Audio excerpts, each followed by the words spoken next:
Hello అండి, అందరికీ నమస్కారం. నేను మీ కట్టా కార్తీక్. ఆంధ్రప్రదేశ్ సారా స్కామ్లో కీలకమైన అప్డేట్ మనకంతా ఉంది. శంషాబాద్ శివార్లో కాసారం ఏరియాలో ఉన్నటువంటి సులోచన ఫామ్ హౌస్లో 11 కోట్ల రూపాయలని ఇలా ఏపీ సారా స్కామ్ని ఎంక్వైరీ చేస్తున్న సిట్ అధికారులు స్వాధీనం చేసుకున్నారు. వాళ్ళ సోదాల్లో 11 కోట్ల రూపాయలు చూడండి, 12 అట్టపెట్టెలో ఇదంతా కూడా ఆంధ్రప్రదేశ్కి సంబంధించిన డబ్బు. ఇది ఎలా దొరికింది అంటే, ఇదిగో కారు,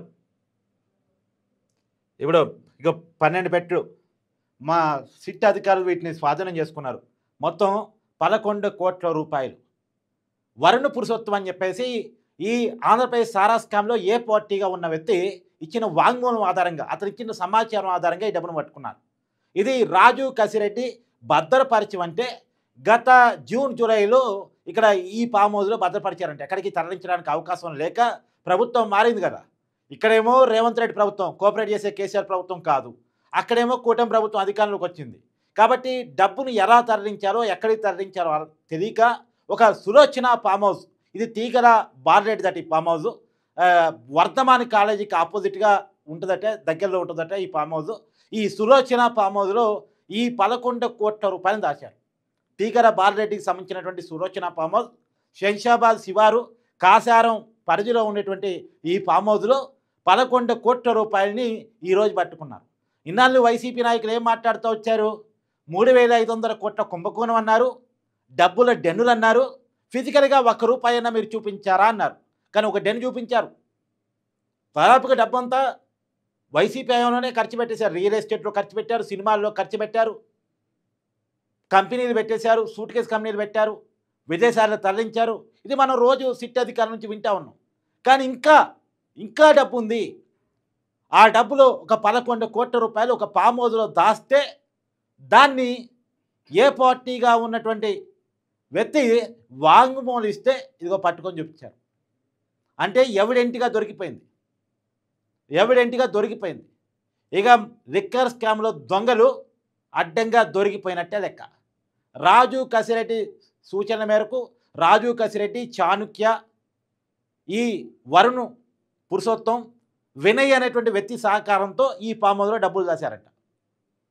సో అన్ని లెక్కలు తేలుతున్నాయి, డబ్బు లెక్కలు కూడా తేలుతున్నాయి. ఇప్పటికే సిట్ అధికారులు అకౌంట్స్లో ఉన్నటువంటి 60 కోట్ల రూపాయలు సీజ్ చేశారు. కోర్టు అనుమతి మేరకు 60 కోట్ల రూపాయలు సీజ్ చేశారు. 60 కోట్లు కాక ఇది ఒక అదనం. మరి కుంభకోణం 3,500 కోట్లు అన్నారు కదా, 60 కోట్లు, 11 కోట్లు, 70 కోట్లే కంటే ఇంకా దొరికేది ఉంది. ఆల్రెడీ ఖర్చు పెట్టేసిన డబ్బు ఉంది. ఈ మధ్యం డబ్బుతోటి రాజు కసిరెడ్డి 2 సినిమాలు తీశాడు. పాన్ ఇండియా సినిమా నిఖిల్తో తీశాడు. స్పై ఏదో అనుకుంటా, ఐ థింక్.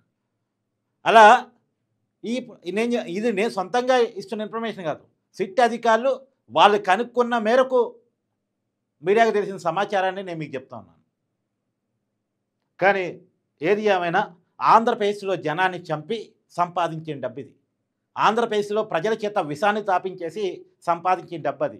అందుకనే లిక్కర్ స్కామ్ అనకుండా నేను సారా స్కామ్ అంటున్నాను. కల్తీ సారాని, లేదు కెమికల్ కళ్ళుని, లేదు రసాయనాలు కలిపినటువంటి ఒక పదార్థాన్ని బాటిల్లో నింపి ఇదే మందు అని కొత్త బ్రాండ్ దానికి పేరు పెట్టేసి ప్రజల దగ్గర ఎక్కువ డబ్బు రూపంలో, మళ్ళా ఫోన్పేలు, గూగుల్ పేలు కాదు, ఇక డబ్బు రూపంలో గుంజేసి ఒకేపు జనం చచ్చిపోతుంటే వీళ్ళ జేబులు నింపుకున్నటువంటి స్కామ్ ఇది. ఇప్పుడు ఇవాళ ఒక పేపర్లో ఒక వార్త వచ్చింది. ఏంది అంటే, సంతకాల సాక్షిగా దొరికిపోయిన జగన్ అని. అంటే ఈ బెవరేషన్ కార్పొరేషన్ ఎండి వాసుదేవరెడ్డి ఎవరైతే ఉన్నారో అతను రైల్వే శాఖలో పనిచేసే వ్యక్తి. జగన్మోహన్ రెడ్డి గారు 2019లో అధికారంలోకి వచ్చిన తర్వాత అతని డిప్యుటేషన్ మీద తెచ్చుకున్నాడు. ఆ డిప్యుటేషన్ మీద తెచ్చుకున్నటువంటి వాసుదేవరెడ్డిని నీటిపారుదల రంగ శాఖలో ఉపయోగించుకుందామని అప్పటి సీఎస్ జగన్మోహన్ రెడ్డి గారు రికమెండ్ చేస్తే, లేదు ఇతను బెవరేషన్ కార్పొరేషన్ ఎండీగా పెట్టండి అని చెప్పేసి జగన్మోహన్ రెడ్డి గారు సూచించారంట. సంతకం పెట్టి మరీ సిఎస్కి లేఖ పంపారట. తర్వాత డెస్టినీస్ కమిషనర్ కూడా ఆ వాసుదేవరెడ్డినే పెట్టారు. అంటే వాసుదేవరెడ్డిని అక్కడ పెట్టుకుంది జగన్మోహన్ రెడ్డే. మామూలుగా ఎవరు ఏ శాఖలో ఉండాలని సీఎస్ డిసైడ్ చేస్తారు. సీఎస్కి ఓవరాల్గా జగన్మోహన్ రెడ్డి గారు అంటే ఎవరు ముఖ్యమంత్రిగా ఉంటే వాళ్ళు ఇన్స్ట్రక్షన్స్ ఇస్తారు. కానీ ఈయన్ని పర్టికులర్గా రైల్వే శాఖ నుంచి డిప్యుటేషన్ మీద తెచ్చుకొని బెవరేషన్ కార్పొరేషన్ ఎండీగా, తర్వాత మళ్ళీ అదే వ్యక్తిని డెస్టినరీస్ కమిషనర్గా పెట్టుకొని ఈ దందా కొనసాగించారు అనేటువంటి విషయాలు ఇప్పుడు తెలుస్తూ ఉన్నాయి. వాసుదేవరెడ్డిని అక్కడ పొజిషన్లో పెట్టుకుంది జగన్మోహన్ రెడ్డే. జగన్మోహన్ రెడ్డి సూచనల మేరకే సీఎస్ అతన్ని పెట్టాల్సి వచ్చింది. మనం గతంలో రజిత్ భార్గవ్ స్టేట్మెంట్ చూసాం. నేను చెప్తా ఉండేవానండి, మీరు ఇలా చేయటం వల్ల ప్రభుత్వ ఖజానాకి ఇబ్బంది అని నేను చెప్తున్నానండి, మెమోలు కూడా ఇచ్చానండి, ఎవరు వెళ్ళలేదండి అని గతంలో రజిత్ భార్గవ్ ఒక ఐఏఎస్ ఇచ్చినటువంటి వాంగ్మూలం మనం చూసాం. ఇదంతా చెప్పేస్తున్నారు. ఒక్కొక్కటి వాస్తవం బయటకు వస్తూ ఉంది. ఈ చాణుక్య అనే వ్యక్తి డిస్టెన్స్కి ఫోన్ చేసి మీ మద్యాన్ని ఆంధ్రప్రదేశ్ మద్యం షాపుల్లో అమ్మాలంటే మాకు కమిషన్లు ఇవ్వాలి అని ఫోన్ చేసేవాడంట. ఈ చాణుక్య ఎవరో వాళ్ళకి తెలియదు కదా, మద్యం సప్లై సంస్థలు తెలియదు కదా. వెంటనే వాసుదేవరెడ్డి ఫోన్ చేసేవాడట.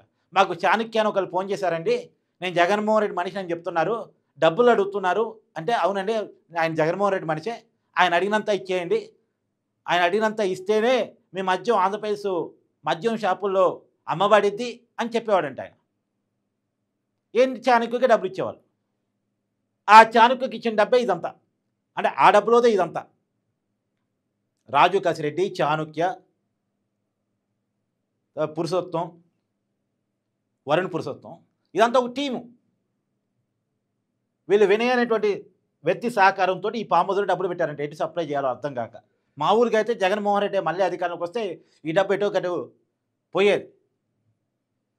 ఇక్కడ వాళ్ళు సహకరించే గవర్నమెంట్ ఉన్నా ఈ డబ్బు ఎక్కడికో పంపించి ఉండేవాళ్ళు. కానీ ఈ డబ్బుని ఇక్కడ స్తక్కాన పెట్టారు. ఇక్కడ ఎవరు చూస్తారే, ఈ ఫామ్ హౌస్కి ఎవరు వస్తారే అనుకున్నారు. కానీ మొత్తానికి సిట్ అధికారులు ఈ డబ్బును పట్టుకున్నారు. మొత్తం 11 కోట్ల రూపాయలు దీన్ని సీజ్ చేశారు. మనకి చాలా ఫోటోలు కూడా వస్తున్నాయి. 12 అట్టపెట్టెలో దాశారు. మనం ఇన్నాళ్ళు విన్నాం అట్టపెట్టెలో డబ్బులు సప్లై చేసేవాళ్ళు అని చెప్పేసి. జగన్మోహన్ రెడ్డి గారి ప్యాలెస్కి పక్కనే తాడేపల్లిలో ల్యాండ్ మార్క్ అపార్ట్మెంట్లో థర్డ్ ఫ్లోర్లో అక్కడ ఒక ఫ్లాట్లో పెట్టెలుగా పెట్టే డబ్బులు ఉదయం స్టోర్ చేసేవాళ్ళంటే మన సాయంత్రం దింపేవాళ్ళంట. అంటే ఎక్కడెక్కడి నుంచో అక్కడికి పంపించేవాళ్ళు, మళ్ళీ అక్కడి నుంచి డిస్పాచ్ జగన్మోహన్ రెడ్డి గారు ఆదేశాల మేరకు ఎవరెవరికి ఏ అట్టపెట్ట పంపాలి, ఎక్కడెక్కడికి ఏ అట్టపెట్ట పంపాలి. మేబీ ఇది రాజు కసిరెడ్డి చాణుక్య వాటా అనుకుంటా ఈ 11 కోట్లు అనేది. ఇప్పుడు అక్కడ డబ్బుకి సంబంధించినటువంటి అంటే విజువల్స్ కూడా కనపడకుండా సీసీ కెమెరాలు మొత్తం బాగుకొట్టారు. కానీ సిట్ అధికారులు రికవరీ చేశారు. డేటా మొత్తం కూడా రికవరీ చేశారు. డేటాని మొత్తాన్ని ధ్వంసం చేసినప్పటికీ కూడా డేటాని మళ్ళా రికవరీ చేశారు. అక్కడ వాచ్మెన్ అడుగుతుండేవాడు అంటే, ఏంటండి ఈ అట్టపెట్టలు రోజు లిఫ్ట్ నిండా ఈ అట్టపెట్టలు ఉంటే అక్కడ జనాలకు ఇబ్బందిగా ఉంది, ఉదయం పూట పిల్లలు అంటే అక్కడ అపార్ట్మెంట్లో నివాసం ఉండేటువంటి రెసిడెన్స్ ఉంటారు కదా, అందరూ ఆఫీసులు పోయే టైము, పిల్లలు స్కూల్కి పోయే టైము, అందరికి ఇన్కన్వీనియంట్గా ఉందంటే ఇది తప్పదు, ఇది ఆఫీస్ ఫైల్స్, దీన్ని రివైవ్ చేసి మళ్ళీ సాయంత్రానికి మేము మళ్ళీ పంపించాలి అని చెప్పేవాళ్ళంట అక్కడ వాచ్మెన్కి. అక్కడ అపార్ట్మెంట్కి సంబంధించిన ఏది ల్యాండ్ మార్క్ అపార్ట్మెంట్కి సంబంధించిన అసోసియేషన్ కూడా ఓనర్కి కంప్లైంట్ చేసిందంట. ఏమన్నా మీరు ఫ్లాట్ ఎవరికి అద్దెకిచ్చారు, ప్రణయ్ ప్రకాష్కు ఎవరికి అద్దెకిచ్చారు, కానీ రోజు ఫైల్స్ వస్తున్నాయండి, మళ్ళీ అదే అట్టపెట్టెలు వస్తున్నాయండి, మళ్ళీ అట్టపెట్టెలు దిగుతున్నాయండి, ఏదైనా అడిగితే ఫైల్స్ అంటున్నారండి, మాకు ఇన్కన్వీనియంట్గా ఉందండి అంటే తప్పదండి, ఆయన గవర్నమెంట్ అఫీషియలు, ఆయన జగన్మోహన్ రెడ్డి మనిషి, మీరు కొన్ని చూస్తున్నట్టు బాగా మా వాళ్ళే కదా అని చెప్పేసి అపార్ట్మెంట్ అసోసియేషన్ చెప్పారంట. మరి అక్కడ జగన్మోహన్ రెడ్డి మనిషి అని చెప్పిన తర్వాత ఎదిరించే దమ్ము అవకాశం అక్కడ అసోసియేషన్కి ఏముంటుంది, ఇంకా ఏముండదు కదా. అది మొత్తంగా డబ్బులతో సహా ఇవాళ కొంత అమౌంట్ అంటే కనీసం కొంత డబ్బు పట్టుకుంటే ఈ కేసును ముందు తీసుకుపోవడానికి ఉంటుంది. ఈనాళ్ళు వైసీపీ నాయకులు వాదిస్తున్న వాదన ఏంటంటే ఒక రూపాయి కూడా డబ్బు పట్టుకోలేదు కదా, మరి డబ్బు ఉన్నట్టు ఎక్కడా, ముడుపులు తీసుకున్నట్టు ఎక్కడా అని చెప్పేసి ఇన్నాళ్ళు వాదిస్తూ వచ్చినారు. ఇప్పుడు ఆ వాదన కూడా అవకాశం లేదు. ఇక 11 కోట్ల రూపాయలు పట్టుకున్నారు. వైసీపీ నాయకులు కూడా ఈ విజువల్స్ చాలా క్లియర్గా చూసుకోవచ్చు. జగన్మోహన్ రెడ్డి గారికి కూడా అర్థమైంది తన అరెస్ట్ జరగబోతుందని. అందుకని సజ్జన రామకృష్ణారెడ్డి గారు ఈ మధ్య మీడియా ఇంటర్వ్యూలు ఇచ్చి జగన్మోహన్ రెడ్డి గారు అరెస్ట్ చేస్తారు, మేము దానికి ఫిక్స్ అయి ఉన్నాం అని చెప్తున్నాను. నిజానికి జగన్మోహన్ రెడ్డి గారు ఆయన సతీమణితో కలిసి మొన్న గవర్నర్ గారిని కలిశారు. గవర్నర్ గారిని ఎందుకు కలిసావయ్య అంటే దానికి సమాధానం లేదు.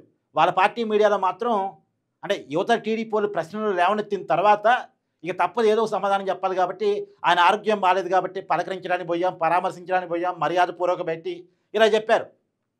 మరి మర్యాదపూర్వక భేటీ అయితే అఫీషియల్‌గానే ట్విట్టర్‌లో పెట్టొచ్చు కదా! పెడతారు కదా మామూలుగా. ఆయన ఆరోగ్యం కోలుకోవాలని ఆకాంక్షిస్తూ ప్రజలకు సమాచారం ఇవ్వచ్చు కదా!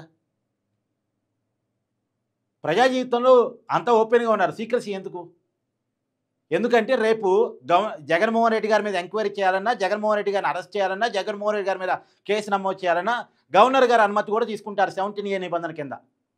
కాబట్టి గవర్నర్ గారి దగ్గరికి తన ఫైల్ వస్తది కాబట్టి ఏదో రకంగా తన అరెస్ట్ నుంచి కాపాడుకోవటానికి గవర్నర్ గారిని మచ్చిక చేసుకోవడానికి వెళ్లారా అనేటువంటి ఒక అనుమానం కూడా కలుగుతోంది. ఎప్పుడైతే ఈ అనుమానం వచ్చిందో బీజేపీ ఏపీ రాష్ట్ర అధ్యక్షుడు మాధవ్ క్లియర్ కట్ స్టేట్మెంట్ చేశాడు. జగన్ అరెస్ట్‌ని ఎవరూ ఆపలేరు అని. ఎందుకంటే గవర్నర్ గారిని జగన్మోహన్ రెడ్డి గారు కలవగానే మనకు అనుమానం ఎవరి మీద వస్తుంది? బీజేపీ మీద వస్తుంది.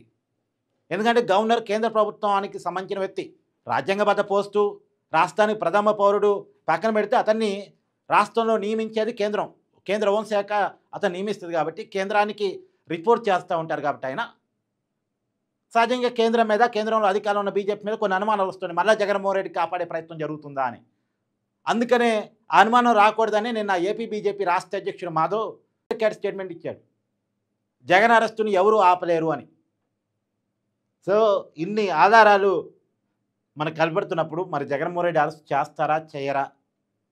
లేదు రాజు కసిరెడ్డి కాడో, చాణుక్య కాడో, లేదు మిథున్ రెడ్డి కాడో ఈ కేసు మిథున్ రెడ్డి దగ్గర ఈ కేసును ఆపుతారో లేదో చూద్దాం. Thank you.